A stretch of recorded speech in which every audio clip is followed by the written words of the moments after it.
Aisha Johnson was not someone who liked to draw attention to herself. She was a quiet, hard-working 24-year-old with big dreams and an even bigger determination to achieve them. Born and raised in a modest neighborhood in Chicago, Aisha had always been the kind of person who believed that hard work could open doors that seemed impossible to unlock. And now, as she stood at the airport gate waiting to board her flight from New York to Los Angeles, she felt like all her efforts were finally paying off. This trip wasn't just another journey, it was a milestone.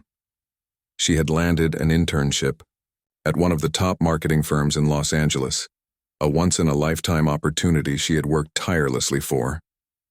For this special occasion, Aisha decided to treat herself. After months of saving every penny she earned from her part-time job, she booked a first-class ticket.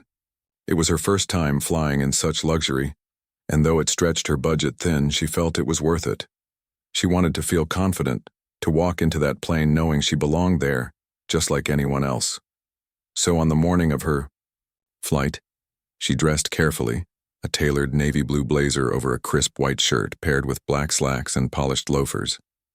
Her hair was neatly styled and her makeup was minimal but elegant. She carried her laptop bag over one shoulder and wheeled her suitcase behind her, feeling ready to take on whatever lay ahead. When Aisha arrived at the gate, she couldn't help but notice the difference between first-class passengers and those boarding economy. The first-class line moved quickly, with passengers exchanging polite smiles and casual greetings. Most of them looked like they traveled often, their designer bags and expensive watches hinting at lives far removed from hers. Still, Aisha reminded herself that she had earned her place here. She held her head high as she handed her boarding, passed to the attendant and stepped onto the plane. Her seat was near the front next to the window. As she settled in, placing her laptop bag under the seat in front of her, she glanced around. Everything about the cabin screamed luxury. The plush leather seats, the soft lighting, the complimentary blankets and pillows neatly folded on each chair. For a moment, Aisha allowed herself to feel proud. She thought about how far she'd come from growing up in a tiny apartment with her single father to sitting in first class on her way to chase her dreams. But then, something shifted. A woman approached the row where Aisha was seated. She was tall, impeccably dressed in a cream-colored suit and carried herself with an air of authority. Her blonde hair was perfectly coiffed, and her sharp features gave her an almost intimidating presence. This was Evelyn Harper, a wealthy socialite known for her connections and influence. Unbeknownst to Aisha, Evelyn was also notorious for her prejudiced views, though she rarely voiced them openly. Today, however, something about Aisha's presence seemed to irritate her immediately. Evelyn hesitated for a brief second before taking her seat beside Aisha. At first, she didn't say anything, but her body language spoke volumes. She sat stiffly, avoiding eye contact and frowning slightly as if something unpleasant had invaded her space. Aisha noticed but chose to ignore it, focusing instead on adjusting her seatbelt and pulling out her phone to check emails. But Evelyn's discomfort soon turned into subtle hostility. As the plane prepared for takeoff, Evelyn began making small comments under her breath. "These days you never know what kind of people will end up in first class," she muttered loudly enough for Aisha to hear. Then, turning to no one in particular, she added, "It used to be so exclusive. Now anyone can buy their way in." Her tone dripped with disdain, and though she didn't look directly at Aisha, the implication was clear. Aisha froze for a moment, unsure of how to respond.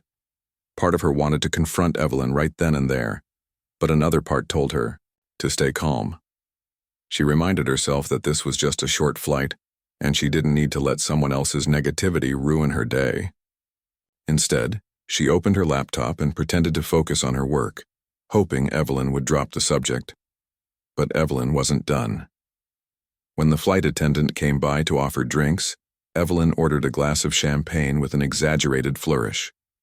Then, glancing sideways at Aisha, she said, "Oh, I see we're serving peanuts too. How quaint." Her voice carried just enough sarcasm to make her meaning obvious. Aisha clenched her jaw, biting back a retort. She refused to give Evelyn the satisfaction of seeing her upset.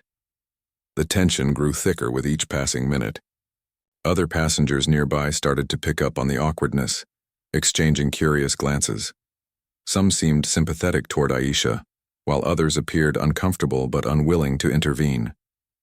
Finally, Evelyn leaned closer and said in a low, pointed tone, "You know, dear, economy class isn't so bad these days. They even have movies now." That was the last straw. Aisha turned to face Evelyn, her expression calm but firm. "Ma'am," she said, her voice steady despite the anger bubbling inside her, "I paid for this seat just like everyone else here. If my presence makes you uncomfortable, perhaps you should consider moving." Her words hung in the air, sharp and unyielding. For a moment, Evelyn looked taken aback, but she quickly recovered, her lips curling into a smug smile. "Well, well," Evelyn replied, her voice dripping with condescension. "Looks like someone has quite the attitude. Maybe you'd be more comfortable elsewhere." Before Aisha could respond, the flight attendant intervened, sensing the escalating tension. "Is everything all right here?" she asked nervously, glancing between the two women. Evelyn seized the opportunity, leaning forward and saying, "Actually, yes, I'm afraid I find it very difficult to relax with certain distractions around me. Perhaps we could arrange for this young lady to move." The flight attendant hesitated, clearly torn. On one hand, Aisha was within her rights to remain in her seat. On the other, the airline prioritized customer satisfaction, especially in first class. After a brief pause, she offered Aisha a solution. "Miss, we do have another available seat further back in first class. Would you mind relocating? Just temporarily, until we resolve this?" Aisha felt a wave of frustration wash over her. She knew she shouldn't have to move. She had done nothing wrong. But arguing further would only prolong the ordeal. With a deep breath, she nodded and gathered her belongings. As she stood up, she caught sight of Evelyn's satisfied smirk, which only fueled her anger. Ignoring it, she walked toward the new seat, her heels clicking against the floor with each step. Once she was settled in her new spot, Aisha tried to compose herself. She stared out the window, watching the ground crew prepare the plane for departure. Though she was determined not to let this incident ruin her trip, she couldn't shake the feeling of injustice. Here she was, a young black woman who had worked so hard to earn her place, not just on this flight but in life, and yet someone like Evelyn could dismiss her so easily. It was infuriating, maddening, and deeply hurtful. Unbeknownst to both Aisha and Evelyn, this encounter was far from over. What neither of them realized was that Aisha's father, Marcus Johnson, was the CEO of Skyline Airlines, the very airline operating this flight. And when Marcus found out what had happened to his daughter, he wouldn't hesitate to take action. But for now, Aisha simply stared out the window, vowing silently to rise above the prejudice she had faced today. As the plane soared through the clouds, Aisha tried to focus on anything but the anger simmering inside her. She opened her laptop, determined to distract herself with work. The internship waiting for her in Los Angeles was a big deal, a chance to prove herself in an industry where opportunities for people like her were rare. But no matter how hard she tried to concentrate, Evelyn's words kept replaying in her mind. Each comment felt like a tiny dagger, piercing deeper with every memory. Aisha glanced around the cabin, noticing the curious looks from other passengers. Some seemed sympathetic, their eyes flickering toward her with concern. Others appeared uncomfortable, unsure of whether to intervene or stay out of it. One older man sitting across the aisle gave her a small nod of solidarity, his expression softening as he caught her eye. It was a small gesture, but it meant something. Still, Aisha couldn't shake the feeling that she was being judged. Not just by Evelyn, but by everyone else too. The flight attendant returned with drinks, offering Aisha a glass of water and a kind smile. "Is there anything else I can get for you?"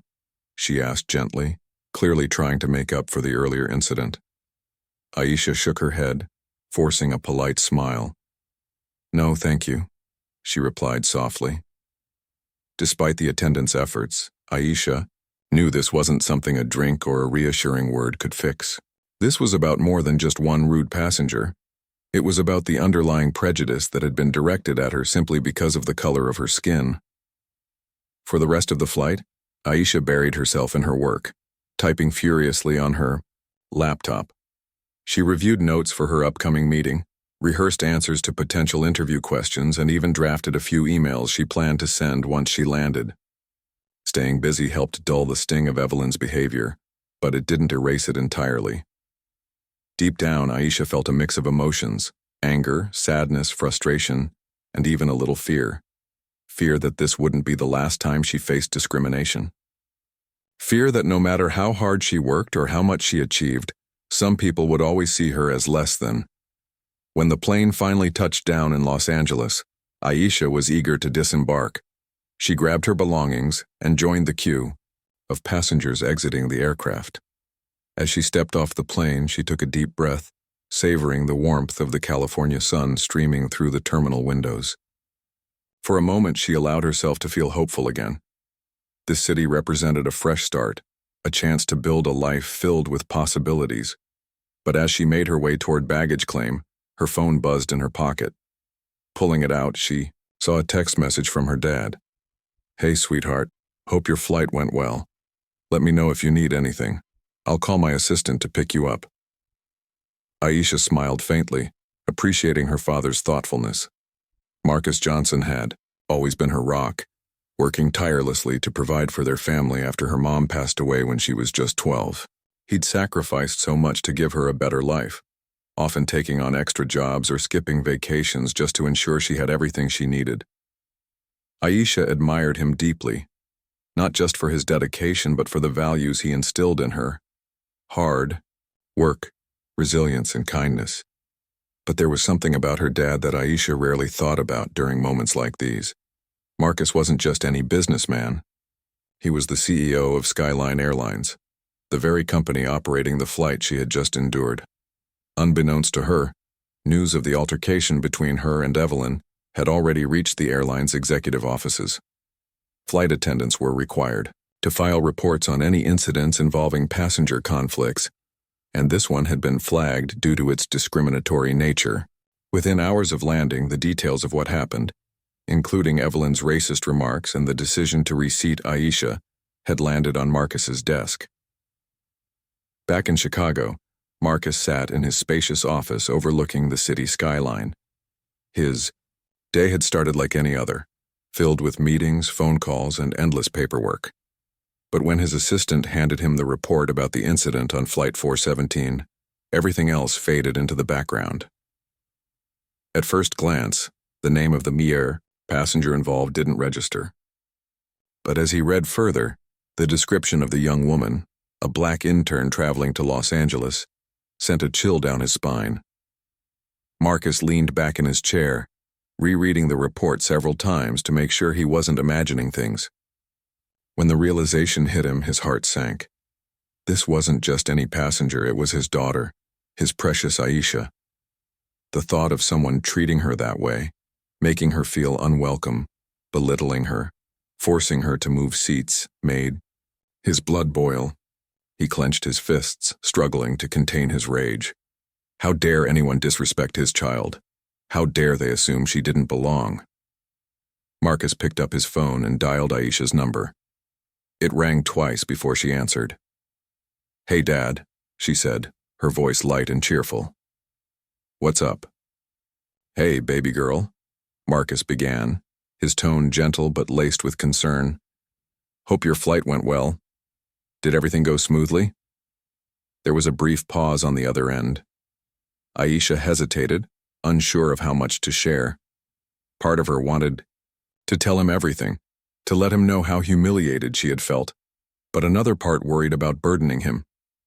Marcus had enough on his plate running a major airline. She didn't want to add to his stress. Finally, she decided to downplay the incident. "Yeah, it was fine," she said, forcing a casual tone. "Just the usual stuff." Marcus frowned, sensing that something was off.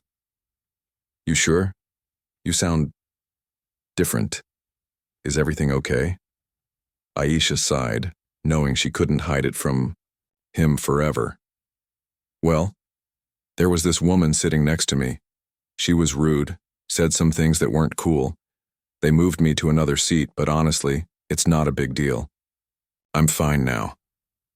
Marcus listened intently, his jaw tightening with each word. By the time Aisha finished, he was seething.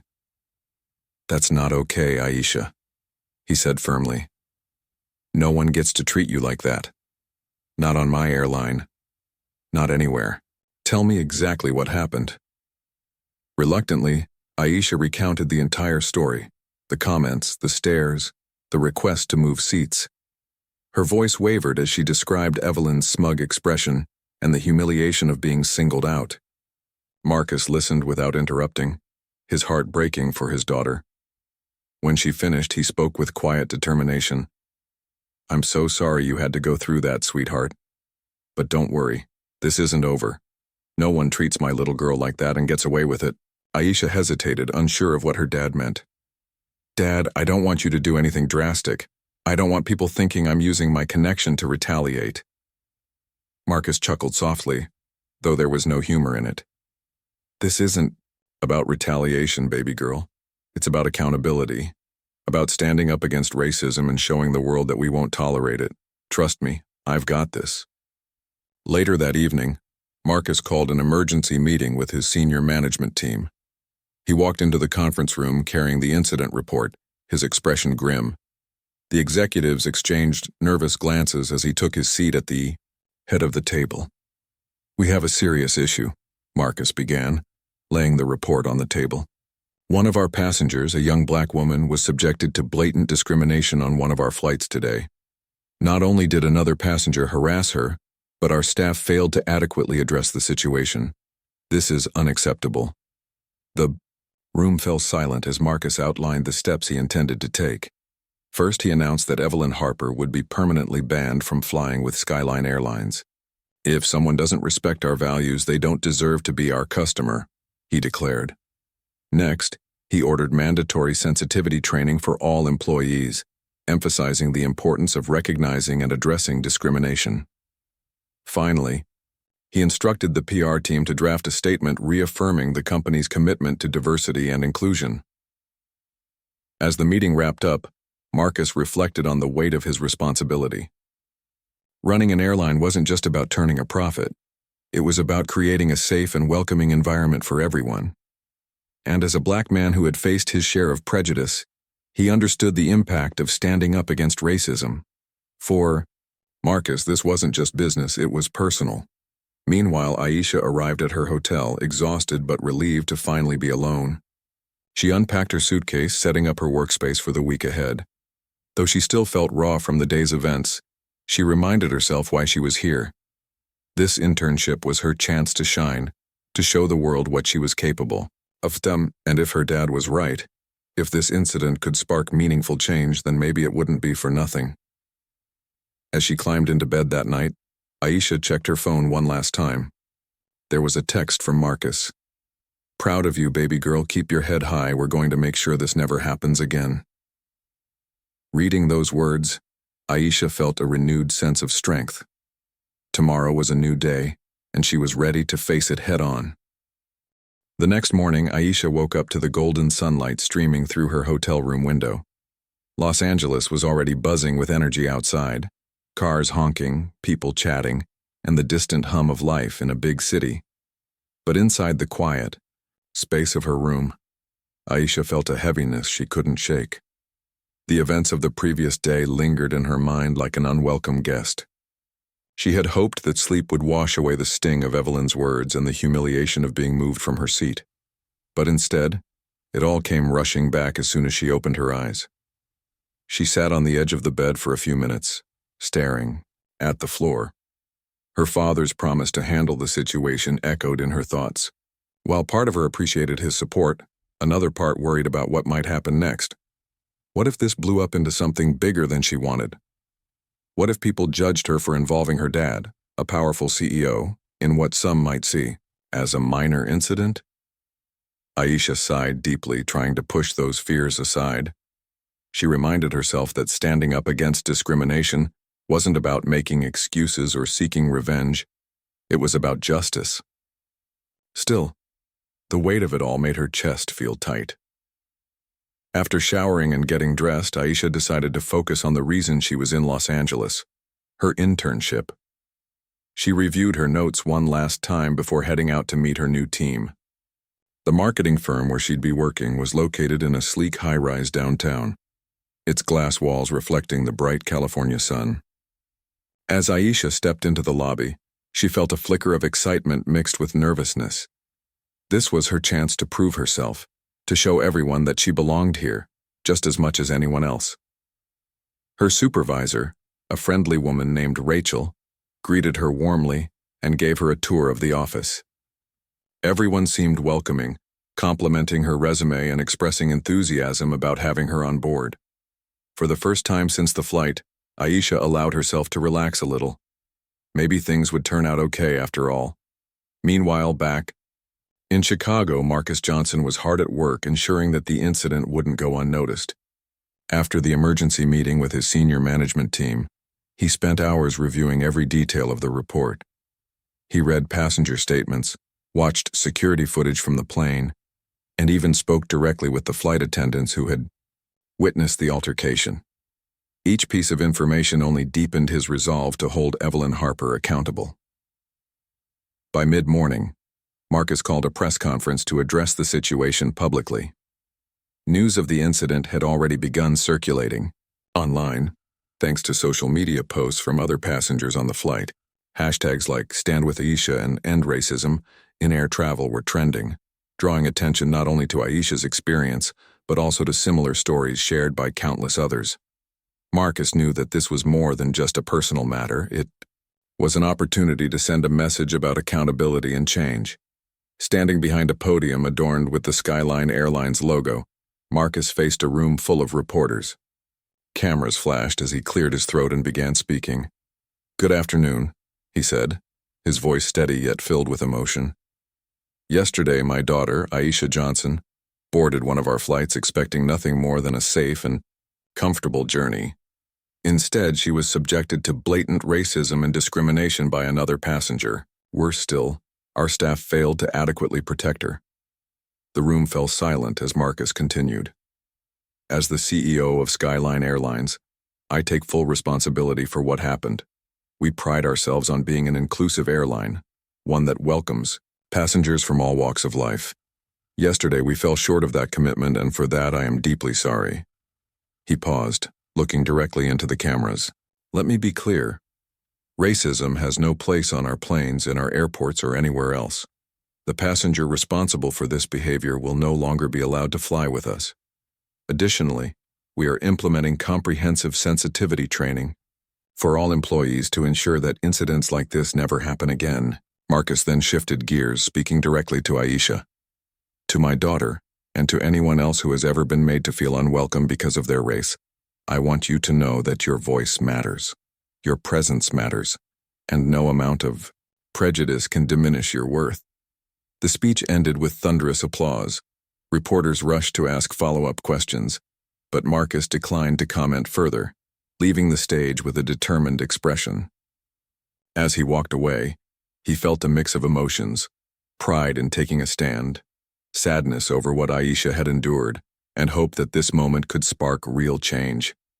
While Marcus worked to address the fallout from the incident, Evelyn Harper found herself facing consequences far beyond what she had anticipated.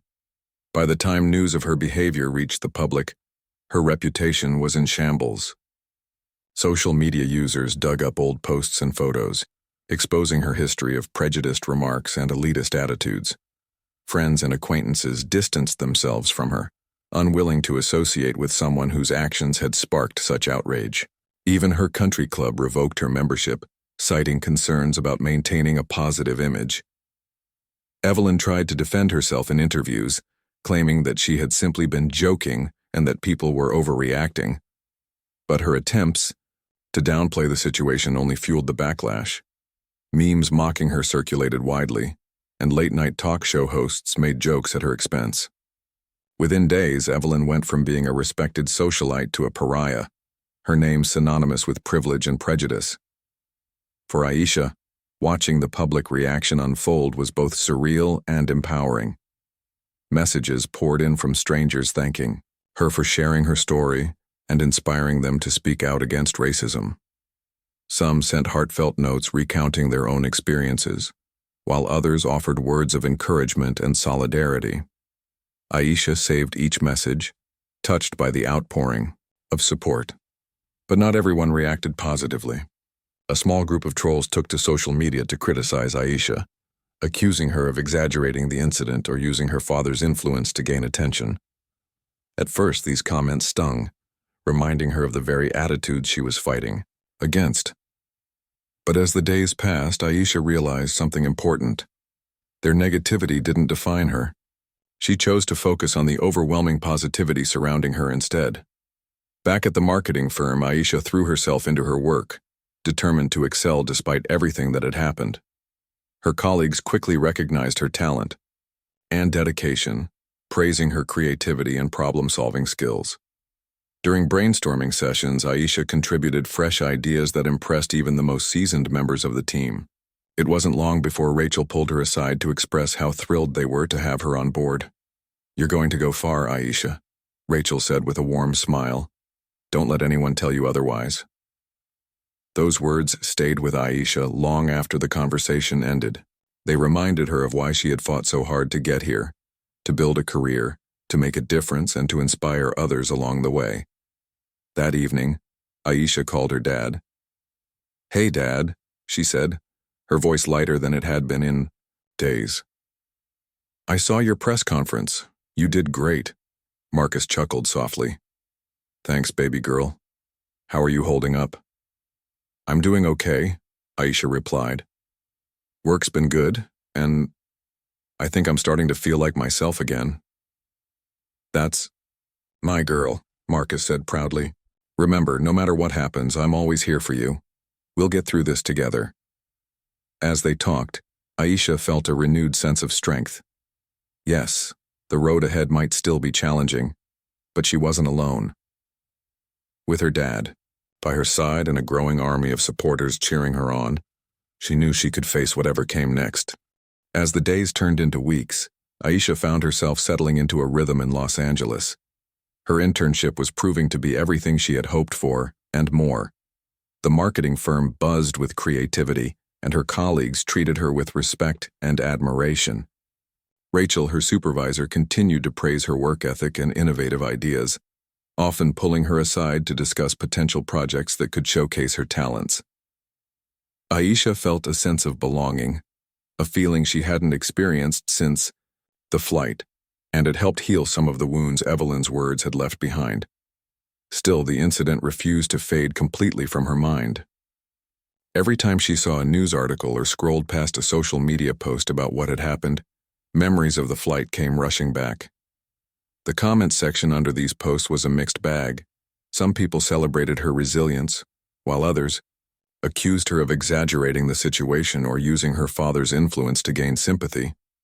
Though Aisha tried not to let the negativity get to her, it was hard to ignore entirely. She reminded herself that no matter how much success she achieved, there would always be people who doubted her because of the color of her skin.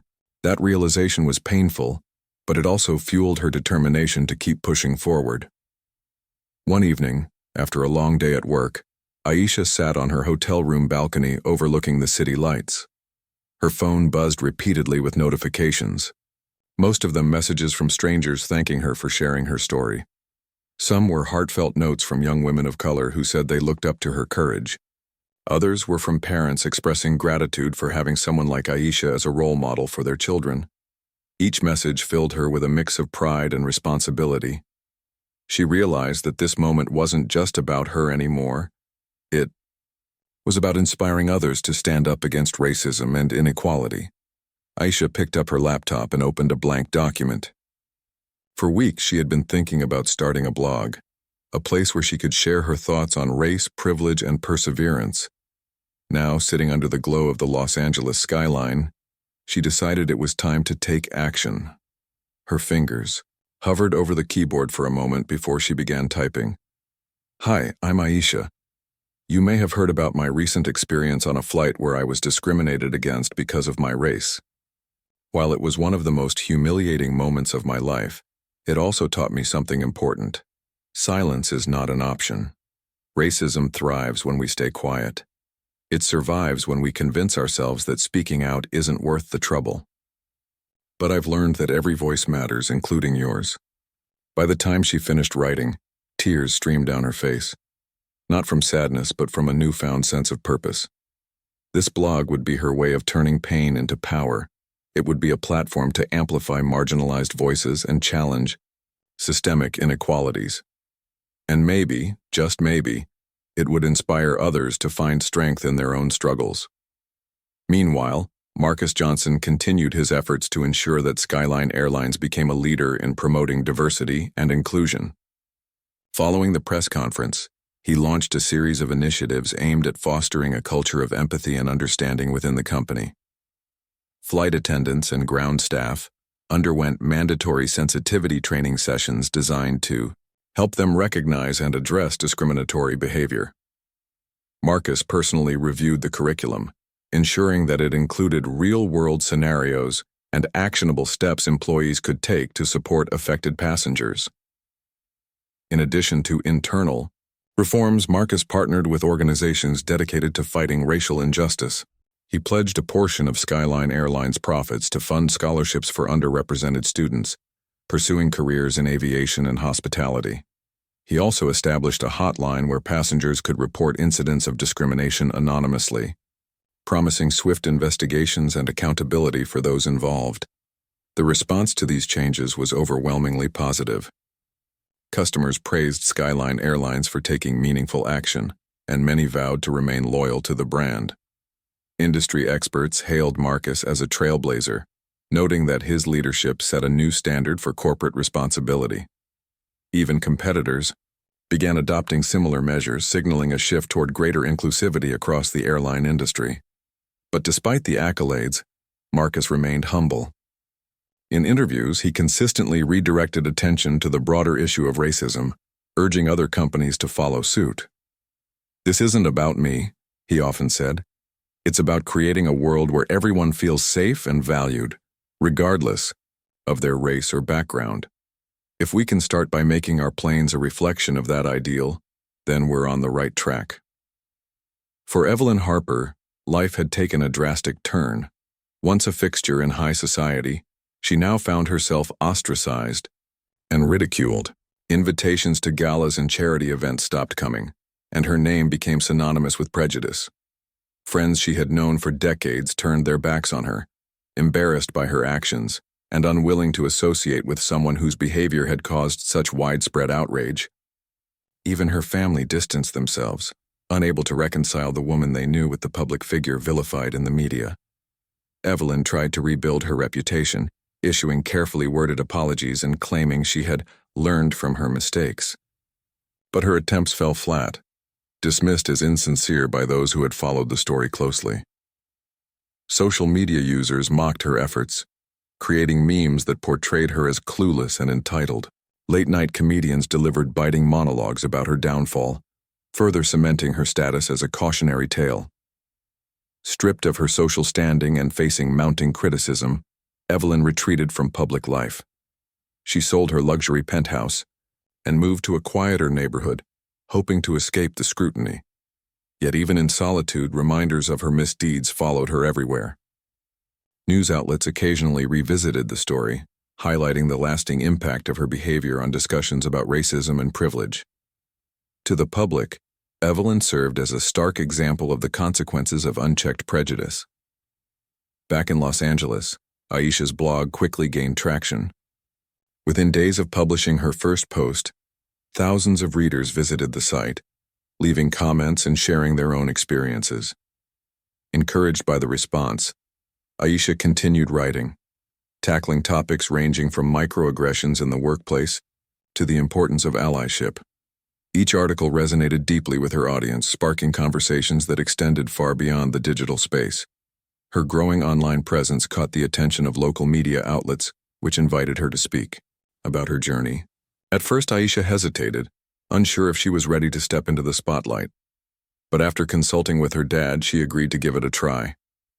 Her first interview aired on a popular morning show, where she spoke candidly about the challenges she faced as a Black woman navigating predominantly white spaces. She also shared her hopes for a future where diversity was celebrated rather than feared. The segment aired during peak hours, drawing millions of viewers nationwide. By the end of the broadcast, Aisha's blog traffic skyrocketed, crashing her server multiple times. Messages poured in from people thanking her for her honesty and bravery. Some offered advice on monetizing her platform, while others suggested collaborating on projects aimed at amplifying marginalized voices. Aisha felt overwhelmed but grateful, knowing she was making a difference. That weekend, Marcus flew to Los Angeles to visit Aisha. They met at a cozy cafe near her hotel, catching up over coffee and pastries. As they talked, Marcus couldn't help but marvel at how much his daughter had grown. The shy, reserved girl he once knew had transformed into a confident, outspoken advocate for change. "I'm so proud of you, baby girl," he said, reaching across the table to squeeze her hand. "You're doing incredible things." Aisha smiled, her eyes glistening with unshed tears. "Thanks, Dad. I couldn't have done any of this without your support." Marcus shook his head. "This is all you, sweetheart. Your strength, your voice, it's inspiring people around the world. Don't ever forget that." As they sipped their coffee, Aisha reflected on how far she'd come since that fateful flight. What had started as a humiliating encounter had evolved into a catalyst for growth and transformation, not just for her but for countless others.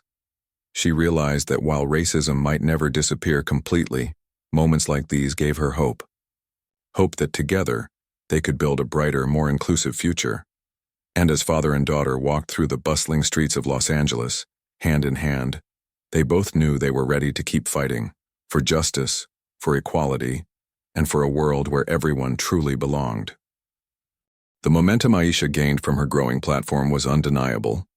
Her blog posts, interviews, and social media presence had struck a chord with people across the globe. What started as a personal outlet for processing her experience on the flight had blossomed into a movement. Every day she received messages from strangers who shared their own stories of discrimination, some recounting painful memories they had buried for years, others expressing gratitude for finally seeing themselves represented in someone like Aisha. These interactions reminded her that she wasn't alone in this fight. Racism wasn't just an isolated incident. It was a systemic issue that touched countless lives. One evening, after finishing another thought-provoking blog post, Aisha sat back and scrolled through her inbox. Among the dozens of heartfelt emails was one that stood out. It was from a high school teacher named Ms. Carter, who wrote about how she used Aisha's story to spark discussions in her classroom. "My students are mostly teenagers of color," Ms. Carter explained. "They see you as proof that they can overcome obstacles and still achieve greatness. Thank you for being a role model." Aisha felt tears welling up in her eyes. She hadn't expected her words to reach so far, to classrooms, living rooms, and even dinner tables where families gathered to talk about race and equality. The weight of responsibility settled heavily on her shoulders, but it also filled her with purpose. For every hateful comment or dismissive troll, there were hundreds of voices cheering her on, urging her to keep going. Encouraged by the support, Aisha decided to expand her efforts beyond writing. She began collaborating with organizations focused on racial justice, participating in panel discussions and workshops aimed at educating people about privilege and allyship. Her speaking engagements grew more frequent, taking her to conferences, universities, and community centers. Each time she stepped onto a stage, she carried not only her own story, but the stories of everyone who had reached out to her. Their voices became part of her message, amplifying the call for change.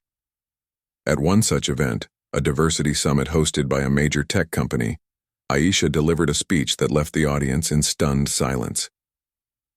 Standing confidently behind the podium, she spoke about the importance of representation in leadership roles. "When we see people who look like us succeeding, it reminds us that our dreams aren't too big or unattainable," she said. "But representation isn't just about visibility. It's about creating opportunities for those who come after us. We have to lift each other up, because when one of us rises, we all rise." Her words earned a standing ovation, and afterward, attendees lined up to thank her personally. Many expressed admiration for her courage, while others asked for advice on how to combat racism in their own communities.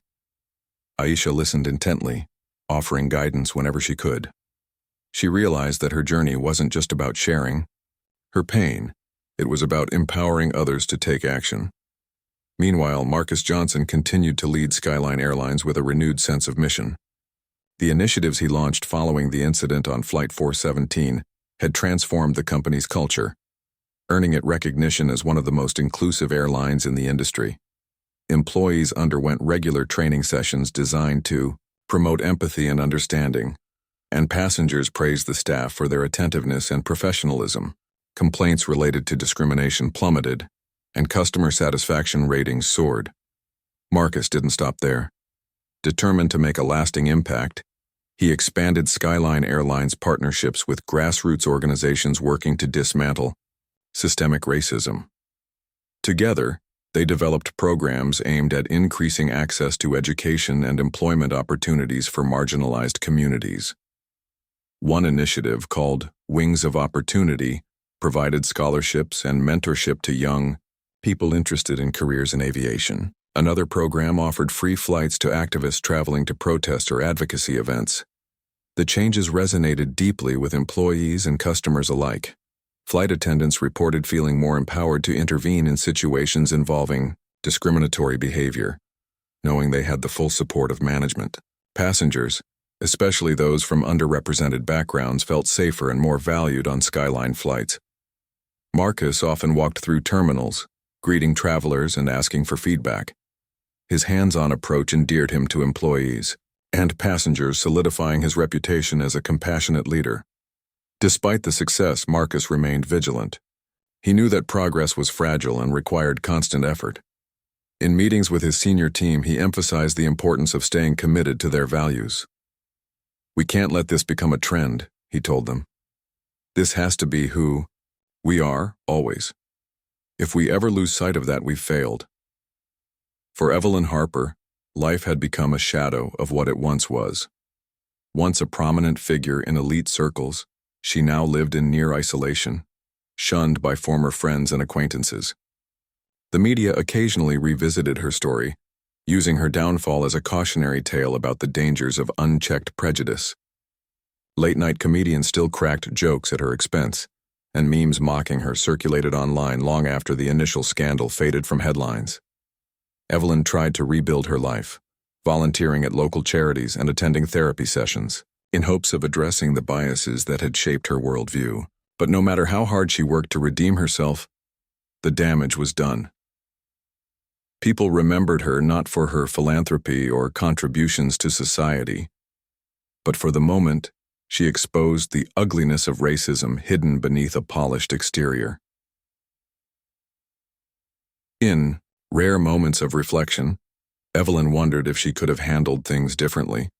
She replayed the flight in her mind, imagining scenarios where she chose kindness over judgment. But regret was a heavy burden, and redemption felt impossibly out of reach. For Evelyn, the consequences of her actions served as a stark reminder of the power of accountability and the long-lasting impact of prejudice. Back in Los Angeles, Aisha prepared for her biggest opportunity yet, delivering a keynote address at a national conference on diversity and inclusion. The event brought together leaders from various industries, all united by a shared commitment to fostering equitable environments. Aisha had spent weeks crafting her speech, determined to make it both impactful and inspiring. On the morning of the conference, nerves fluttered in her stomach. She rehearsed her lines in front of the mirror, adjusting her blazer and smoothing her hair. When she arrived at the venue, she was greeted by organizers and attendees eager to meet her. As she took her place backstage, waiting for her turn to speak, she thought about everything that had led her to this moment: the humiliation on the plane, the public outrage, the conversations sparked by her blog. All of it had prepared her for this. When Aisha stepped onto the stage, the room erupted in applause. She smiled warmly, taking a deep breath before beginning. "Good morning," she said, her voice steady and confident. "Today I want to talk about something we've all experienced at some point in our lives: Exclusion. Whether it's being told you don't belong, being judged based on stereotypes, or simply being overlooked because of who you are, exclusion hurts. But it also motivates us to create spaces where everyone feels welcome. She went on to share her story, weaving in lessons she had learned along the way. She talked about the importance of resilience, the value of community, and the need for allies willing to stand alongside marginalized groups. By the end of her speech, the audience was on its feet, cheering loudly. Tears streamed down Aisha's face as she soaked in the moment, realizing how far she had come since that fateful flight. Afterward, attendees crowded around her, eager to shake her hand and express their admiration. Some invited her to collaborate on projects, while others simply wanted to thank her for giving them hope. Among the crowd was Marcus, who watched proudly from the sidelines. When Aisha finally spotted him, she ran over and hugged him tightly. "You did amazing, baby girl," Marcus said, his eyes glistening with pride. "I'm so proud of you." "Thanks, Dad," Aisha replied, her voice trembling with emotion. "None of this would have been possible without you." As father and daughter, embraced, surrounded by supporters and admirers, they both knew they were part of something bigger than themselves. Together they had turned a painful experience into a catalyst for change, a testament to the power of resilience, courage, and love. And though the road ahead still held challenges, Aisha felt ready to face them head-on. With her dad by her side and a growing army of advocates cheering her on, she knew she could continue fighting for a world where everyone truly belonged. The months that followed Aisha's keynote address marked a turning point, not just for her personally, but for the movement she had inadvertently sparked. Her speech at the Diversity Conference went viral, shared across social media platforms, and featured in major news outlets. Clips of her impassioned words about resilience, inclusion, and allyship were played on morning talk shows, late-night programs, and even classroom projectors.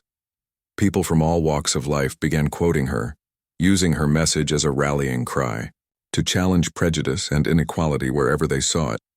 Aisha found herself thrust into the role of a public figure, though she never sought fame or recognition.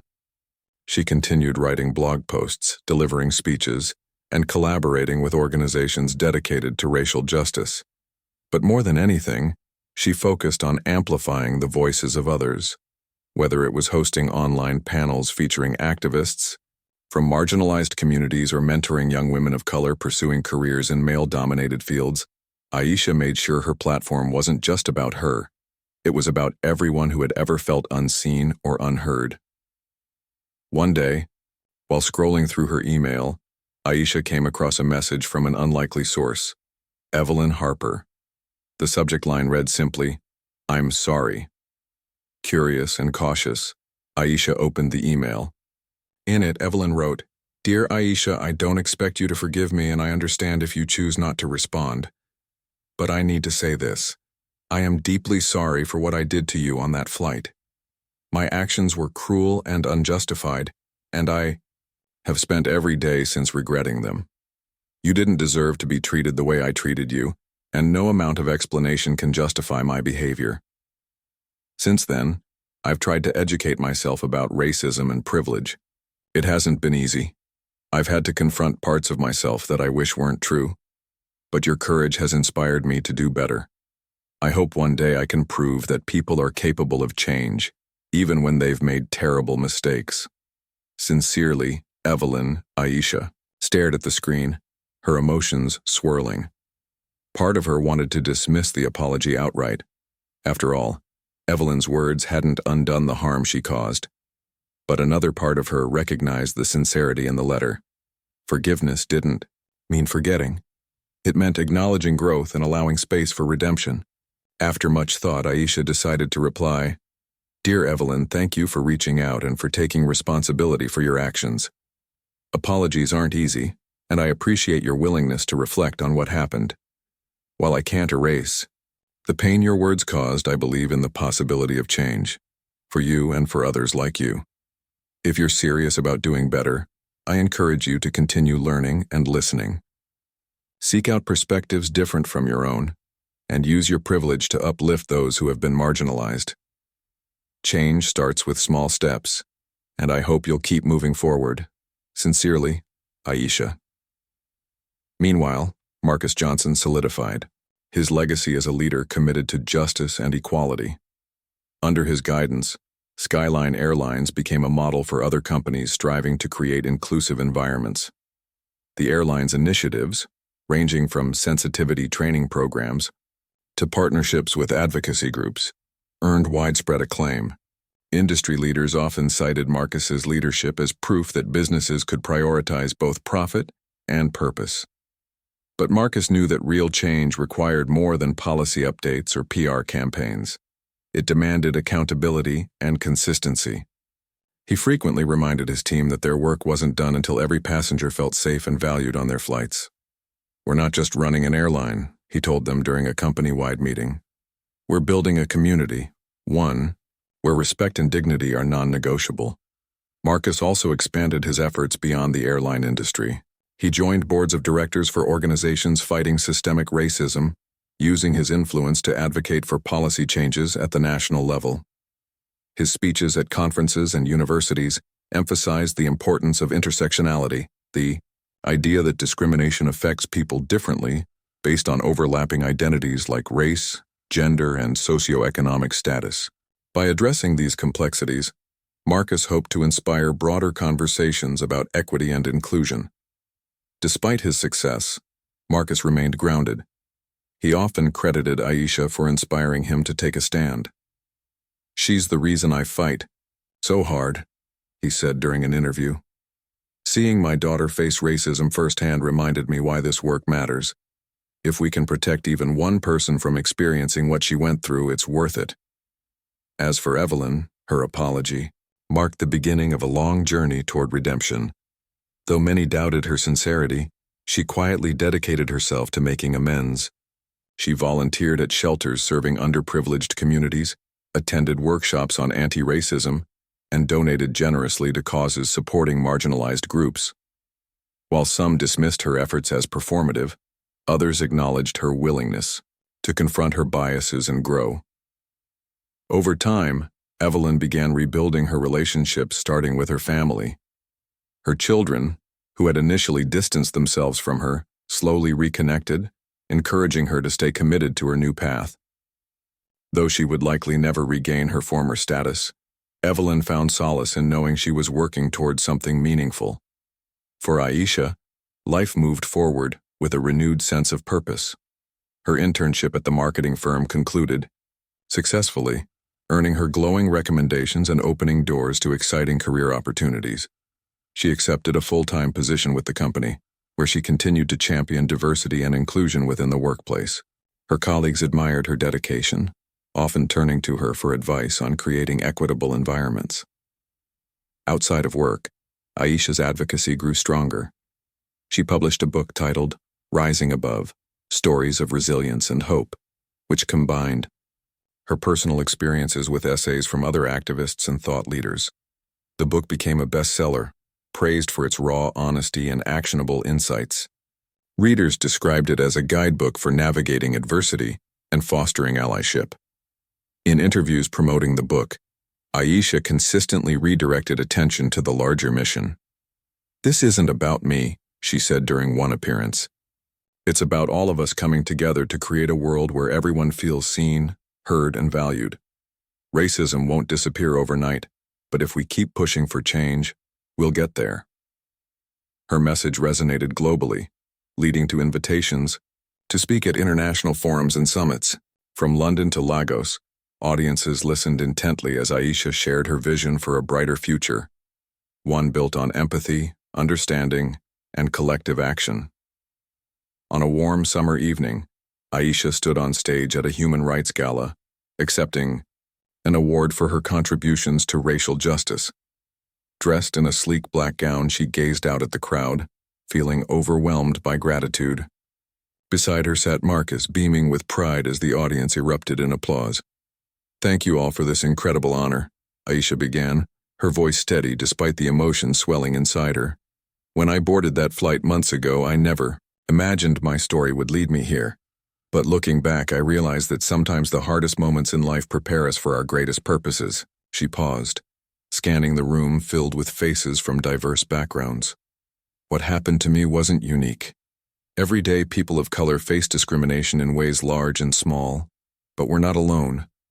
There are allies standing beside us, ready to listen, learn, and act. Together we're proving that love is stronger than hate, and courage is louder than fear. As she finished speaking, the room erupted in cheers once again. Aisha stepped off the stage, embracing her father tightly. "You did it, baby girl," Marcus whispered, tears streaming down his face. "You changed the world." "I didn't do it alone," Aisha replied softly. "We did it. Together." And as they walked out of the venue, hand in hand, surrounded by supporters and admirers, Aisha knew that their fight was far from over. But with each step forward, they were proving that resilience could overcome prejudice, that courage could dismantle barriers, and that love could light the way toward a better tomorrow.